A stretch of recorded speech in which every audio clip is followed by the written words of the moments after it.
So I was asleep, minding my own business. As a dancer, I tend to get home between the hours of 3 and 5, depending on what city I'm in. So I get a message from my so-called boyfriend at the time. It was a picture, but it was a chain message, which means there was my number and another number, but it wasn't like a bunch of numbers. It was just me and another number. And I felt like it was kind of weird, but I went back to sleep.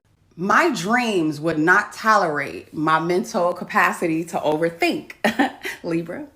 So my brilliant mind decided to figure out who this number belonged to because we have been together for 5 years and I know everybody. And I'm talking about everybody from the nanny to the cranny. I know them all and I have all their numbers saved. So I got my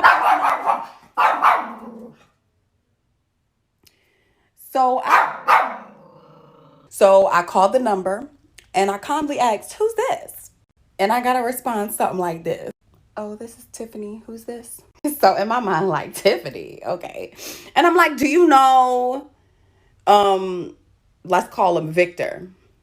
And she was like, "No." And I'm like, "Well, do you know Vic?" And she's like, "Yeah."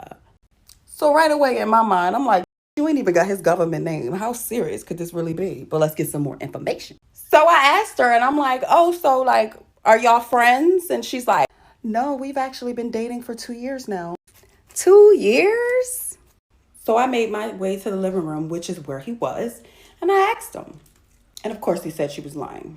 And of course, I didn't buy that. I ruined all of his clothes, his cars, and everything else that I paid for with my stripper dollars. So basically, 10 years ago, 2012, I was in school. I was in Spelman College. This was the news article about it. Okay. So basically, I was with some friends, my partner at the time, and my homegirl who was in town, and two of her homeboys. And we were looking for a place to enjoy our flowers before going to this party. So we just kind of wanted to chill. It was a nice night in Atlanta that night. So it was warm. So I was like, oh, we should go to the lake. And the lake is a place that a lot of people used to go to enjoy their flowers and just chill and hang out. I would go with my friends all the time. But this was probably the latest that I've ever went. This happened around like 11 p.m. midnight. And this lake, it's also really a pond. It's in the hood because my school, I went to Spelman College, is in the hood. I don't know if it's still the hood, but it was a hood.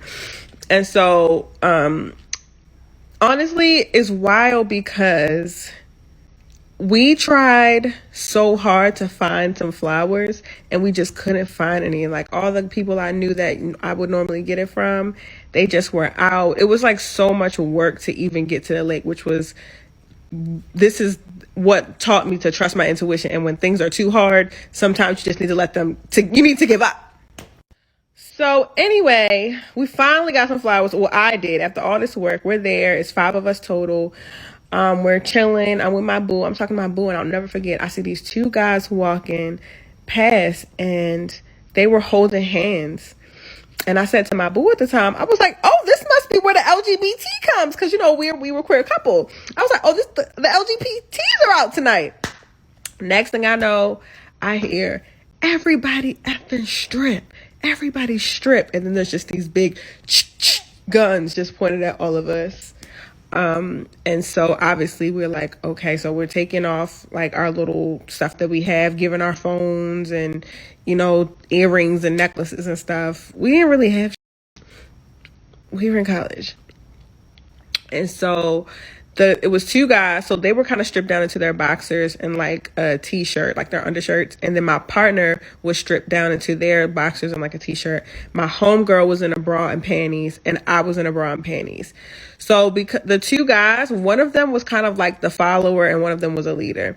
So the leader was the wild one. So he comes up to me and he starts like taunting me, and he tells me to take off all of my clothes. Like, give me your bra, give me everything, So I'm taking off my bra, taking off my panties. So I'm standing there completely naked by the lake. Okay, so the guy was taunting me. He put the weapon to my head. I don't know what I can say and not say. He put the weapon to my head and he was like, after he took off all my clothes, so I was completely naked, and I was the only one completely naked too. And he just kept saying like, I'm gonna unalive you, like I'm gonna unalive you.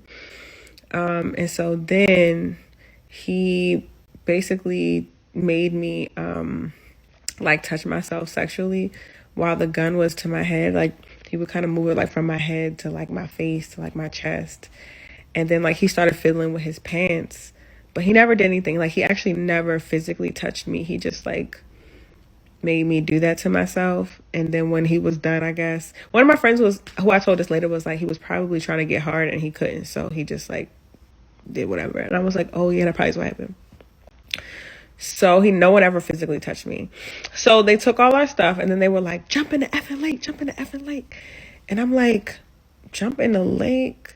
So mind you, it's a ledge, it's a tall gate, and then the lake. So I'm like, how are we supposed to get in the lake? Jump in the effing lake. So we all, I don't even know how, supersonic powers climbed up over the gate that's in front of the lake and just like jumped down into the water. It really wasn't that deep, so we could stand in it. So when I got in the water, my head was still above water, and that's when it was like, put your effing heads down, put your effing heads down.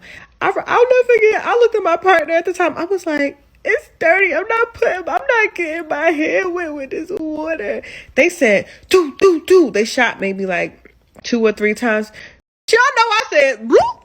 I jumped out my water so fast. So yeah, we were underwater. They ran off. Didn't see where they were going, obviously, because we was underwater for a second, and they got off, or they ran off. And then we came back up. We had to climb over the gate again. I'm fully naked. My partner at the time gives me like their little shirt, their little beater, because they had some clothes.